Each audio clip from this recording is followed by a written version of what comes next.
Danny DeVito just turned 80, but his life story is far from ordinary. His mother once admitted she never wanted him, and his father became violent every night after drinking. By 15, police had been called to their home 17 times. But the hardest part?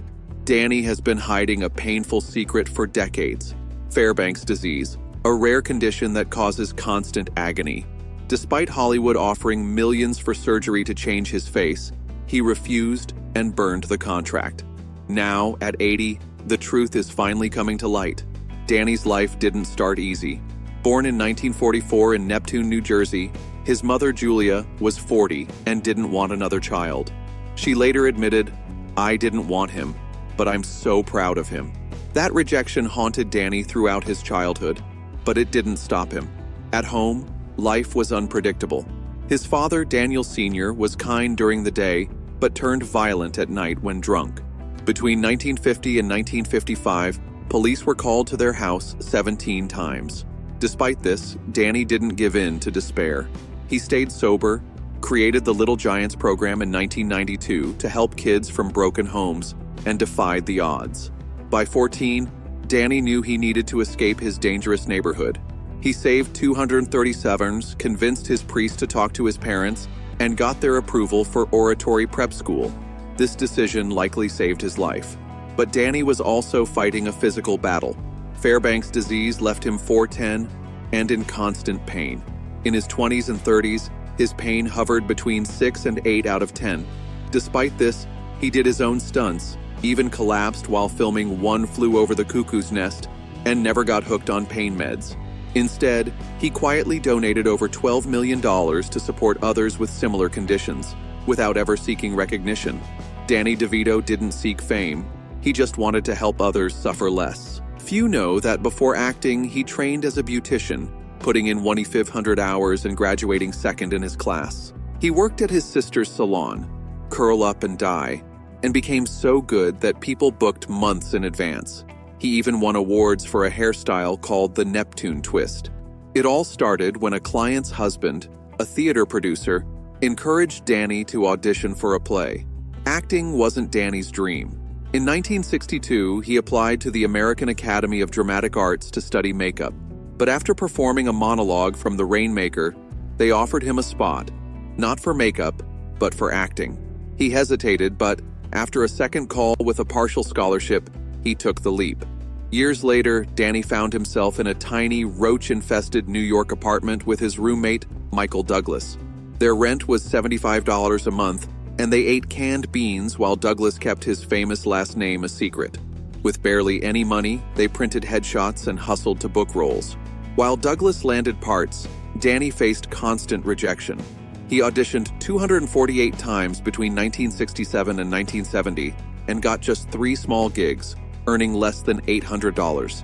Surviving meant doing odd jobs. He parked cars, posed as a mannequin, and cleaned cages at the LA Zoo for $185 an hour. At one point, he lived in his old VW Beetle, showered at the YMCA, and ate at soup kitchens. Despite the struggle, Danny kept going. Hollywood wanted to change him. Producers and agents pushed him to get surgery. One even offered nearly $1 million in today's money if he agreed. Danny refused, even burning the contract in a beach bonfire. His iconic response to a casting director stuck with him. "I'd rather be a first-rate version of myself than a second-rate version of someone else." The early years were tough. His first off-Broadway gig paid $25 a week, and he worked overnight at a printing press to make rent.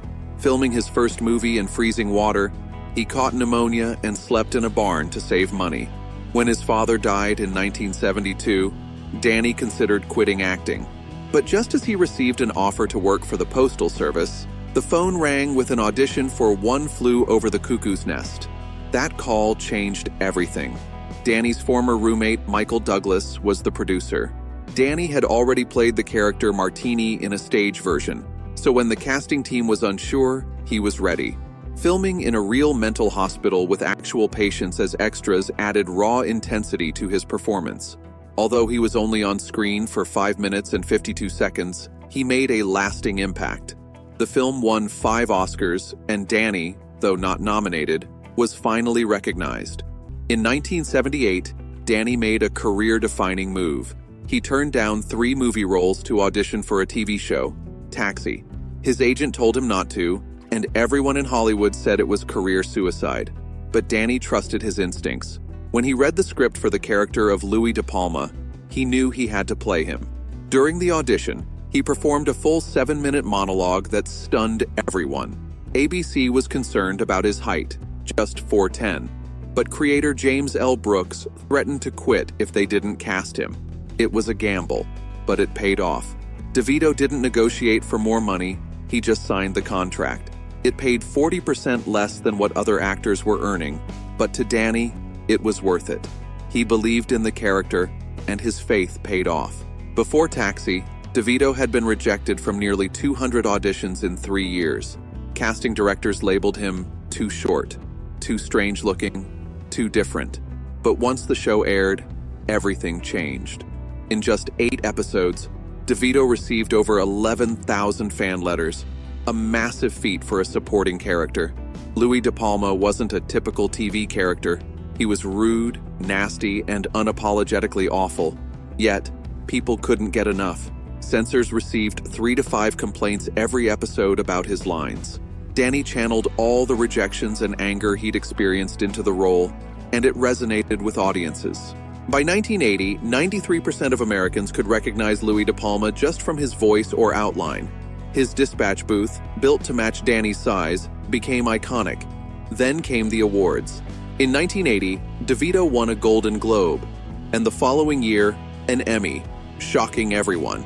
Louis wasn't a hero, but audiences loved him anyway. Danny's acceptance speech for the Emmy was one for the books. After years of rejection, he said just 12 words. "Thank you. I'm really happy about this. Taxi is the best show on television." It became the shortest acceptance speech in Emmy history. His win was a breakthrough, showing that audiences could love villains too. That idea reshaped TV for decades.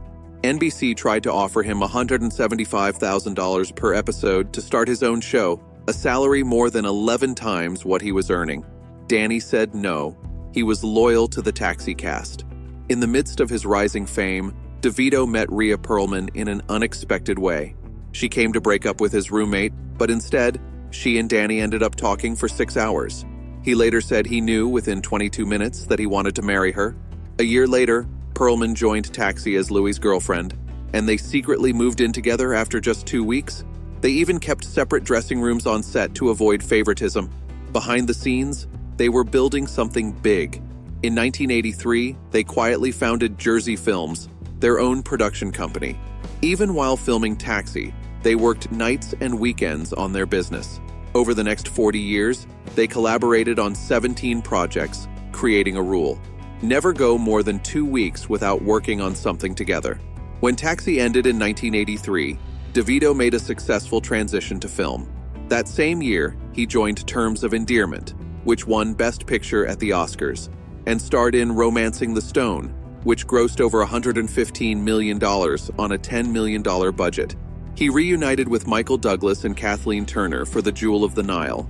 At the same time, he took on a smaller role in Johnny Dangerously just to stay visible on screen. But in 1986, DeVito went full villain in Ruthless People, playing a greedy man who refuses to pay ransom after his wife is kidnapped. And once again, people loved it.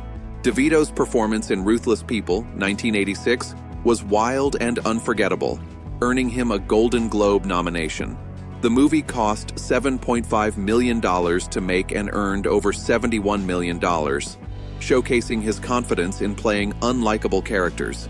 That boldness opened more doors, and in 1987, DeVito made his directorial debut with Throw Mama from the Train. He demanded to act and direct, and the film received critical praise, earning him another Golden Globe nomination.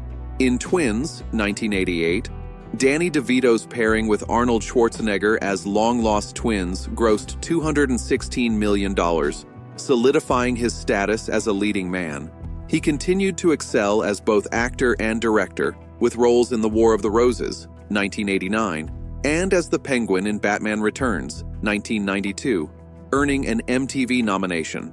That year, he co-founded Jersey Films, backing groundbreaking films like Pulp Fiction, 1994. DeVito also directed Matilda, 1996, and produced Man on the Moon, 1999, all while secretly battling Fairbanks disease, a painful bone disorder, which he later brought awareness to. In 2006, he joined It's Always Sunny in Philadelphia, turning the show into a cult hit. His role as Frank Reynolds became iconic, despite enduring physical pain for laughs. In 2023, DeVito donated $500,000 to his childhood hospital. At 79, he's still producing Game 7, a family sports docuseries, and continues to thrive in Hollywood, with Frank Reynolds still a fan favorite. Please subscribe to our channel for more videos, and don't forget to press the bell icon.